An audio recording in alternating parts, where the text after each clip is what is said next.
ずっとね、兵庫県人事課に対する取材の返答どうなってんねんっていう報告、催促がありましたが、ないです。返答が。全国の47都道府県のうち、全く同じ条件で取材をしたところ、自分で設定した締め切りの延ばしに遅れるという連絡がなかったのも、兵庫県だけ。ということで、かなり僕は兵庫県は危機的な状態に組織としてなってると思いますね。これ、論理的に解析すると、知事がああやからしか答えなくないですか。増山さんね、行儀悪すぎますよ。僕らのことどないこすってもうてもええけどね。で、まあ今日ちょっと諸々の取材報告なんですが、まず一つ。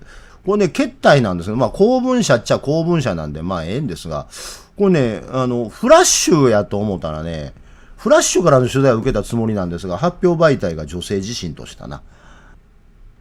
ということで、ようやくメディアが追いついてきまして、もう書いてある通りでございます。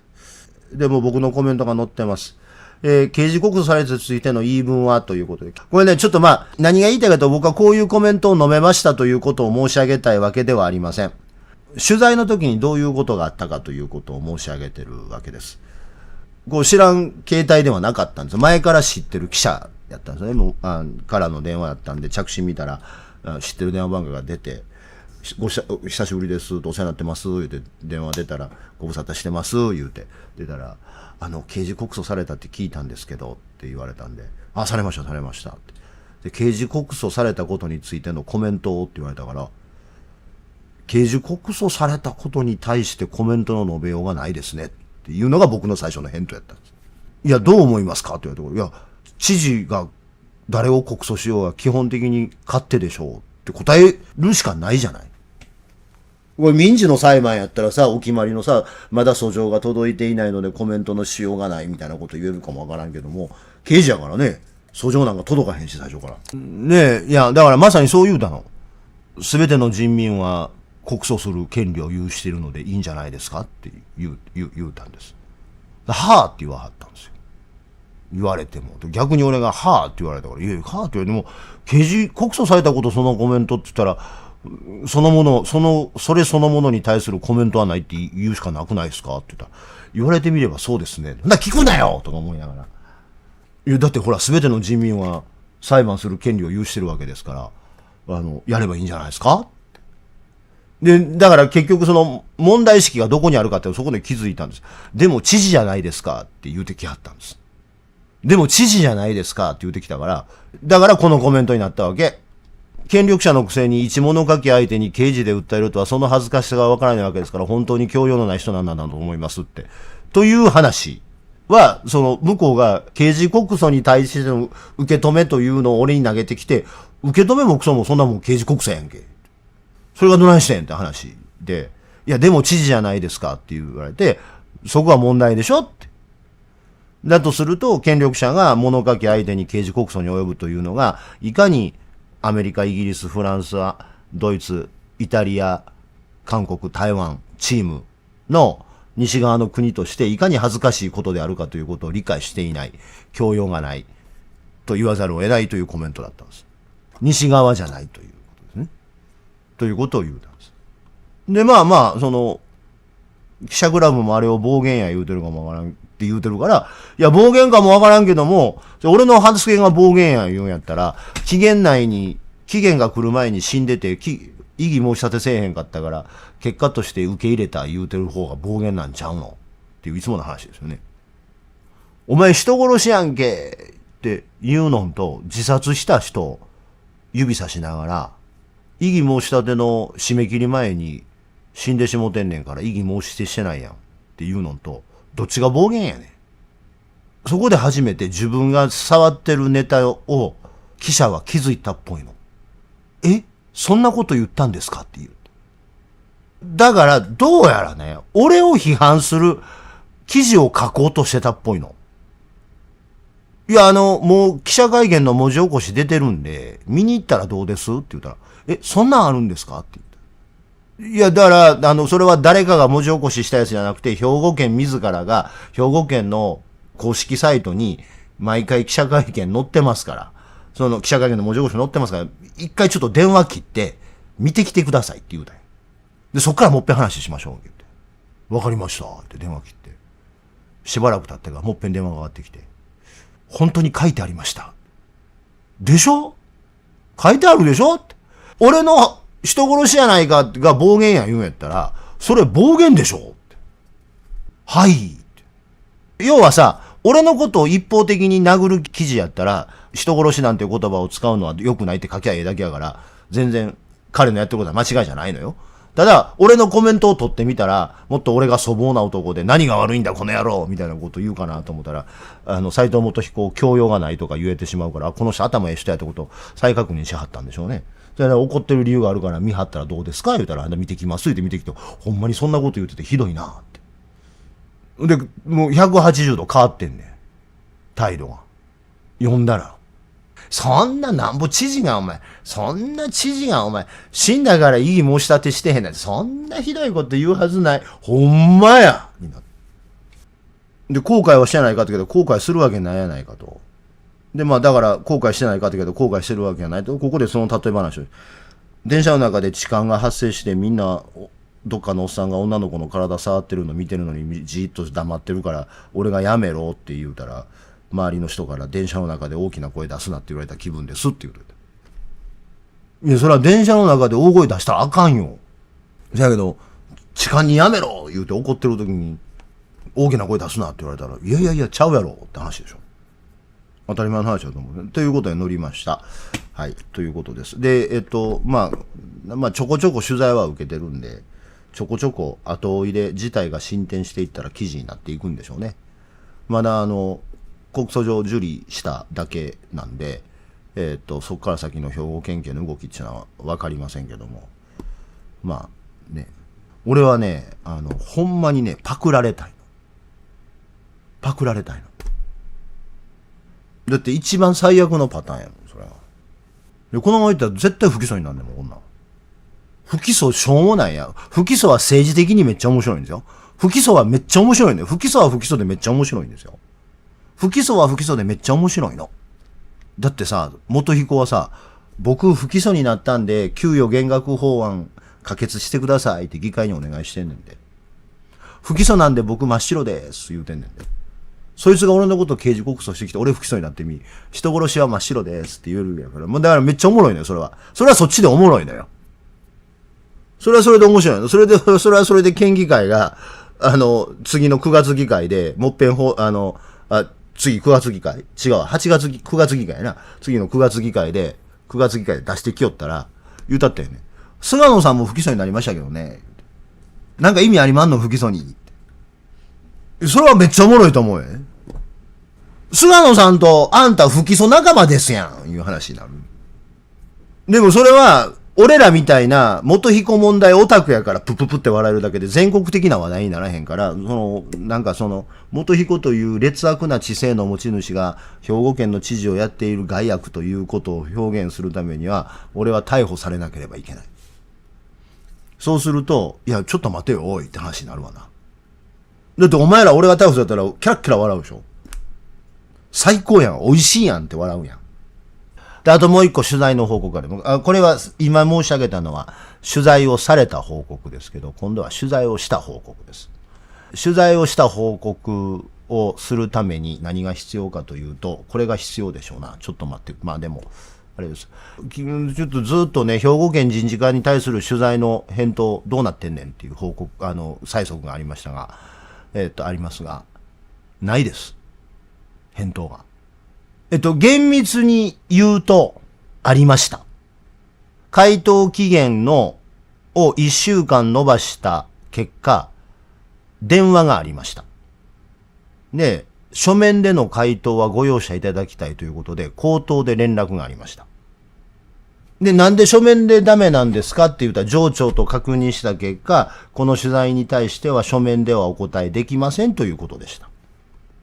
で、わかりました。じゃあ、それは受けたまわりました。口頭でお話ししますって、お受けたまわりしますって言うて、取材受けたということです。なんでこれワードが出てけえへんの。回答期限は、書面の回答期限は5月の29日でした。これをファックスで流して取材をしたわけです。時間ますますご清聴のことと喜び申し上げます。さて、昨日の知事定例記者会見におきまして、職員が業務上撮影した記録用写真の取り扱いに関する人事規定上の評価について、当方より質問申し上げたところ、知事より、その点は人事課にお答えいただければと、期間を明確に指名した上での振り分けがございました。つきましては、下記事項について、期間ご見解を文章にて伺いたく質問いたします。敬具ということで。問い1、兵庫県の職員が業務上撮影した記録写真を当該職員あるいはその他の職員が個人 SNS アカウント、X、YouTube、Instagram などに投稿し、その目的を県政の PR のためと説明した場合、兵庫県の人事規定上、当該行為はいかなる評価処分の対象となりますか。質問2、上記質問1の評価にあたり適用される条文規定を具体的にお示しください。質問3、知事あるいはその他の特別職が兵庫県の職員が業務上撮影した記録用写真を知事個人の SNS アカウントに投稿し、県政の PR のためと説明する行為について、人事課が所管する規定との関係において、いかなる整理が成立するか、特に一般職員に対する規定との対比に比重を置いてご説明ください。という質問を投げさせてもらいました。で、そうすると5月の29日の金曜日の夕方に電話かかってきて、ちょっとまだ答えられないなんで1週間延ばしてくれ言われたんですよ。なんでって聞いたら、上長と相談する時間が取れなかったから、言うて。わかりました。1週間待ちます。言うて、1週間待って。1週間待って、5月の29日の1週間後ですから、6月の5日に電話がかかってくるはずやったんです。連絡が来るはずやった。6月の5日に連絡かかってこなかったんですよ。かかってけえへんかったから、開けて、6月の、8日の月曜日に、こっちから電話かけて、答え返ってけえへんねんけど、って言うたら、8日の日中に電話かかってきて、口頭での回答がありました。質問1に対する、まあこれ録音してんねんけど、職員さんのプライバシーがあるんで、その録音は公開しませんが、質問1、兵庫県の職員が、一般職員に関しては、個別の事案によるというお答えでした。一概に言えないと。どういう事情があってどういうことなのかということを精査した上で、一概に言えません。これ、文章やったら楽やねんけど、今喋り言葉やから、今俺が言うてることを覚えておいてね。兵庫県はそう回答しました。なんで、一概に言えないっていうことは、とも悪いとも言えないということで、どっちか今判断できない。ってことは、悪いという可能性もあるんですか言うた。それについてもお答えできませんという回答でした。個別の事案を精査した結果判断するということは、悪い可能性があるから精査するわけでしょ。何の問題もない行為であれば、精査なんかせえへんわけやから。ってことは悪いという可能性があるんですかって聞いたら、それもお答えできませんという回答でした。で、問い2の条文に関しては地方公務員法でした。まあそりゃそうです。地方公務員法です。で、ごにょごにょごにょ言うわけですよ。問い質問1の時にね、一概に言えるかどうか言えないって。いや、別にこんな個別の、その具体の案件を指してね、これはどうなんだって聞いてるわけじゃなくて一般論なんで、いや、一般論に関してもお答えできません。一般論答えられないっていうのは、それはダメでしょ。でも、まあいろいろ測りまして、上長とも測りま、まあ、もうその職員さん責めてもしゃないからね、まあ言うたもそうやけど、あまりにもおかしいから、その一般論でも答えられへんとおかしいでしょって。僕はこの何月何日に発生したこの X の投稿がそうだから、これどう判断するんだって聞いてるわけじゃなくて、一概には言えないということは、その悪い可能性があるってことをおっしゃってるんですから、悪い可能性があるんですかって聞いたら、それも答えられません。わかりました。で、問いには、あれですかって言ったら、まあ、最終的には地方公務員法って言うんやけど、なんかぐちゃぐちゃぐちゃで最終的に地方公務員法を言うて。で、うだうだ言うてはるんですよ。うだうだ言うてはって、で、最後に質問さんの、知事の場合はって言ったら、そこだけ、問題ないです。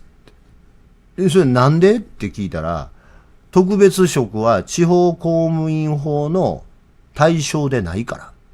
いや、もうそれ実際そうなんですよ。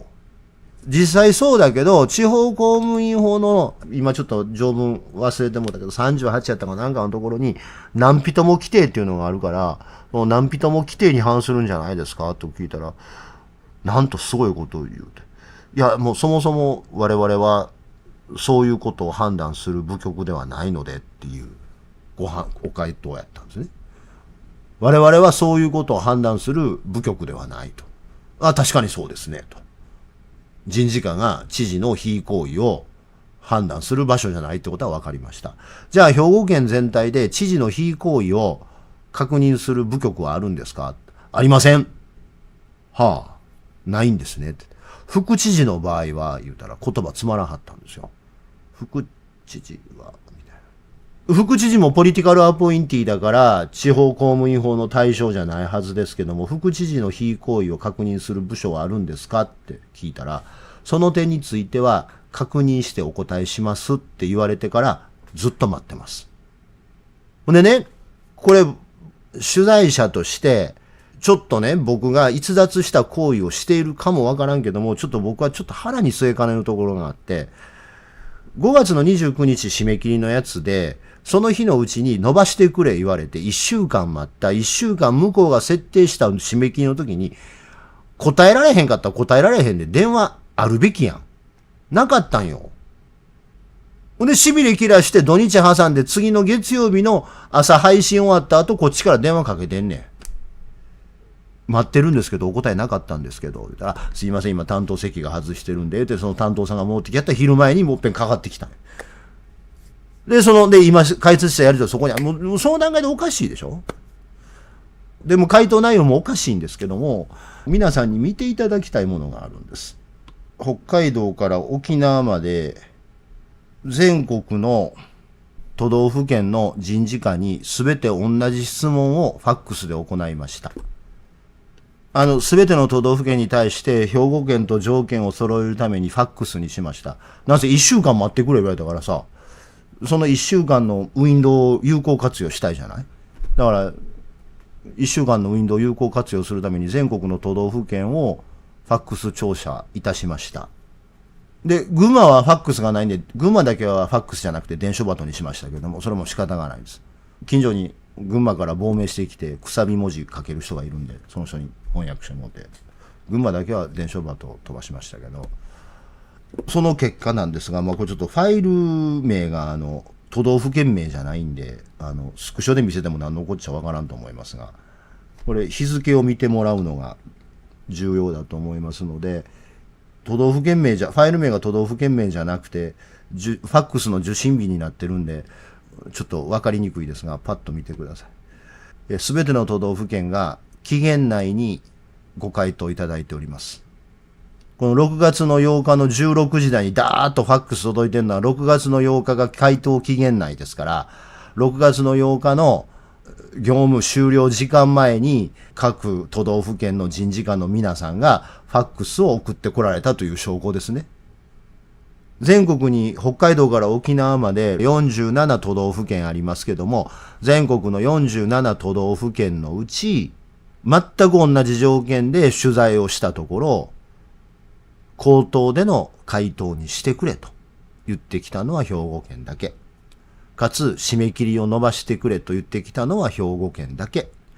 かつ、その締め切り、自分で設定した締め切りの延ばしに遅れるという連絡がなかったのも兵庫県だけ。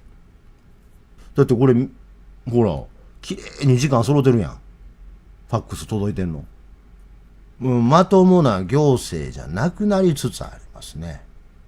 群馬伝書バトやったのに、伝書バト群馬ちゃんと来たぞ。8日の4時に。近所にいてはるくさび文字読めるおっちゃんにこう読んで。皆さんどう思います？このスクショが全てを物語ってるんですよ。他の都道府県は期限内に送ってきてるわけ。で、6月9日に来てるの、これどこやったかな？ 6 月9日に来てるところがあったんです。それはね、お電話いただいてたんですよ。新潟県でした。で、新潟県なんですけど、ご連絡いただいてたんです。事前に。いろいろ事情があってちょっと遅れますって。それは別にあれですよ。なんか答えられへんとかっていうことではなくて、ここで事情言うてもしゃあないんで言いませんけども、何しか事情ある言うて、ご質問のありました件について別紙の通り回答いたします。回答が遅くなり申し訳ありませんでしたという申し添えがあります。事前に遅れますというご連絡もいただきましたし、遅れた上に帰ってくるファックスには遅れてすいませんって書いてありました。いや、それ、どない思う？で、ちなみに5月の29日やったっけ？ 5 月金曜日を回答期限書の5月の何日やったっけ？ 5 月の29日やっぱり。5月の29日が第1回目の締め切りやったんで、兵庫県に対してはね。兵庫県だけは先にやったんで、5月の29日が締め切りやったんですが、5月29日の締め切りの時に伸ばしてくれって連絡が来た時は、まだ人殺し発言の前ですからね。人殺し言うとうやつに答えられるかいっていう理屈ちゃうからね。それでも通用せえへんけどね。せやけど、どっちにしたかってその発言の前のことです。いや、これダメでしょ、これ。僕はダメだと思います。まあ、ダメかどうかの判断は皆さんにお任せしますが、僕はダメだと思います。その答えの内容がどうのこうのの前に、これに揃ってないというのがダメよね。ということで、かなり僕は兵庫県は危機的な状態に組織としてなってると思いますね。ちょっと、これは僕は組織としてありうべからず状態やと思いますよ。いや、そら、兵庫県庁の中で俺が札付きになってるからっていう理由もあるかもわからんけど、そうやったらそんな言うたらええだけのことやしね。アンさんは札付きですさかい答えられませんって言わはったらよろしいんです。だから何も言わんと黙って締め切り超えたり、1週間の、しかもその締め切りは自分で頼んだ1週間先の締め切りで、何も言うてけえへんって、それは、どない言うたらええんかな。ちょっと、あかんのとちゃう？で、結果答えてしもとるしな。で、それ取材 NG ってわけじゃないわけでしょ？ちょっとありえないですよね。もはやこうなったらね、それこそ地方公務員法には公明権というかね、法に合致しない職務をする必要がないということは明確なわけですから、仕事なんかせんでもええと思うよ。仕事になってへんもん。これ人死ぬで。こんなことしとったら。それこそ労災で。だってガバナンス聞いてへんもん。パワハラとかで人が死ぬんやなしに、事故で人が死ぬよ。仕事がしんどくて、職場環境が辛くて、どうのこうのとかっていうことではなくてね、業務事故で人が死ぬってことが起こると思いますよ、これ。なんか福知山線の事故みたいになってますよね、これね。日勤教育でしたっけ？日勤教育のやりすぎで、ああなったみたいな。なんかそんな感じする。なんかすごい怖いんやけど。47都道府県のうちね、兵庫県だけ別なんですよ。これ論理的に解析すると知事がああやからしか答えなくないですか？担当者の違いではないですよ。だって残りの46人も担当者別々やのに同じことしてんねんから。ナイキの違いでもないと思いますよ。だって残りの46全員やってんねんもん。やれてんねんもん。47人のクラスで1人だけできひん子がおったんです。これはなんでっていう話ですよね。知事がああやからとしか俺は答えの出しようがないと思うんやけど。茨城県も回答ありましたよ。ちゃんと。大井川さんのとこも来ましたよ、回答。で、俺ほんまは僕記者会見出たらこれ投げよう思ってたんです。今週あたり。だけど僕記者会見出られへんので、記者会見出る記者の人これ預けますんで、俺がやった、自分がやったって顔して聞いてもいいですよ。どない言うたらへんだから、アンケートの回答の内容はね、ちょっと、まとめきってないというか、千差万別というか、大体似てるんですけど、役所ってそうとしか答えようがないよねっていう答えなんで、それは別にいいんですけど、それは別にいいんですが、その内容には踏み込みませんが、ただその内容に踏み込む前に兵庫県だけ外れ値出てるってのはどういうことなのってことですよ。これ聞き方難しいんですけどね。これ元彦に聞いたら元彦は卑怯者なんで、人事課に聞いてくれ言って逃げると思うんで。それは人事課が悪いって言うそうですね。もう完全に風向き変わってる。だって、こっちの方が明確に YouTube 儲かるもんな。切り抜き職人。俺らはそんなに儲からへんけど、切り抜き職人は絶対こっちの方が儲かるでしょ。だから俺とか、千代さんとかの切り抜いてる方が絶対儲かるやろ。だっておもろいもん。だって向こう何残ってんの？ヘライザーとカシーナッツやで。お物やん。おもろさのみじんもないやん。仕事しとらへんやん。夏場の排水口みたいな匂いしょね。いや、ほんまそうや。カシーナッツとヘライザーぐらいしか残ってへんやろ。あとあれか。後で間違える。後で間違えるちゃうわ。サキシル。サキシルか。それもうサキシルもなんか撤退気味やろ。日単のとこね。どないすんのあれ。あと、増山な。あれね、でもね、増山さんね、行儀悪すぎますよ。僕らのことどないこすってもうてもええけどね。あれは動画消しよったけど、永瀬さんも動画で言うてはったけど、自民党がさ、条例案に反対に回ったやんかいさ。で、その時に誰が賛成して反対したかということを解説してんねん。増山。それね、いろんな意味で良くなくてね、まず一つね、高い派なんですよ。あの人は、何やったっけ、疫病神の会かなんかなんでしょ？兵庫疫病神の会。でしょ？で、その、多数決取られたのは自民党会派なわけ。で、よその会派の件でこいつがああやとかこうやって言うたらあかんでしょ、それ。ぜひチャンネル登録といいねボタンを押してください。